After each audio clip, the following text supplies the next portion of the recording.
मवियामध्ये जुन्नर विधानसभेच्या जागेचा तिढा वाढलाय। जुन्नरमध्ये मवियातून अतुल बेनकेंना उमेदवारी देण्याची मागणी होतीये।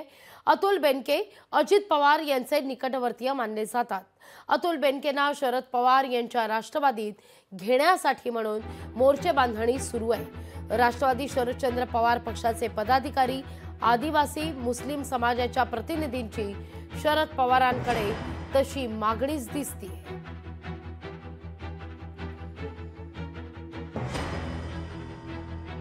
एक चांगल्या प्रकारचं सगळ्यांची समायोजन ठेवण्याचं काम त्यांनी केलं आणि ही गोष्ट बघून आम्ही बेनके परिवारावर, बेनके साहेबांना प्रेम करणारी माणसं, पवार साहेबांच्या विचारधारेवर काम करणारी माणसं बेनके साहेबांना अनेकदा भेटलो की तुम्ही पक्षामध्ये या, परंतु त्यानिमित्तानं आम्ही सगळेजण बारामतीला पवार साहेबांना भेटायला गेलो।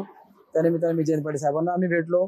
खासदार कोल्हे साहेबांना त्यांच्या कानावर पण ही गोष्ट घातली की आपण पक्ष एकसंध राहण्याकरता हे पॅचअप करणं अत्यंत आवश्यक आहे। पवार साहेबांनी याच्यामध्ये सकारात्मक आम्हाला दाखवले आणि त्यांना मला भेटायला पाठवा किंवा त्यांना मला त्यांच्याशी बोलू द्या असं सांगून त्यानिमित्तानं त्यांची आणि पवार साहेबांची सुद्धा भेट मागच्या काळामध्ये झाली। आमचे मुस्लिम समाज जे आहे त्याला बाकीचे पक्षात अडचण होते आणि पवार साहेब तुम्हाला मानणारे मुस्लिम समाज आहे पहिल्यापासून आणि आम्हाला तुम्ही पाहिजे आणि अतुल शेठ बी पाहिजे।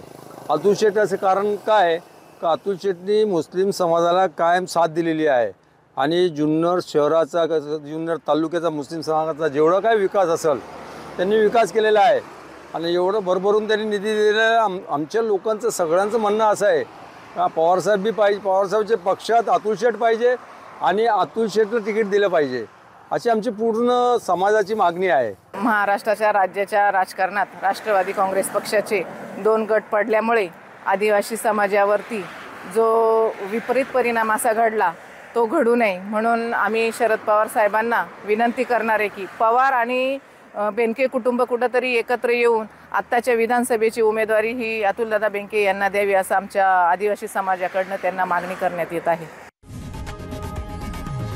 लोकशाही मराठी ऐका, पहा, जागरूक रहा।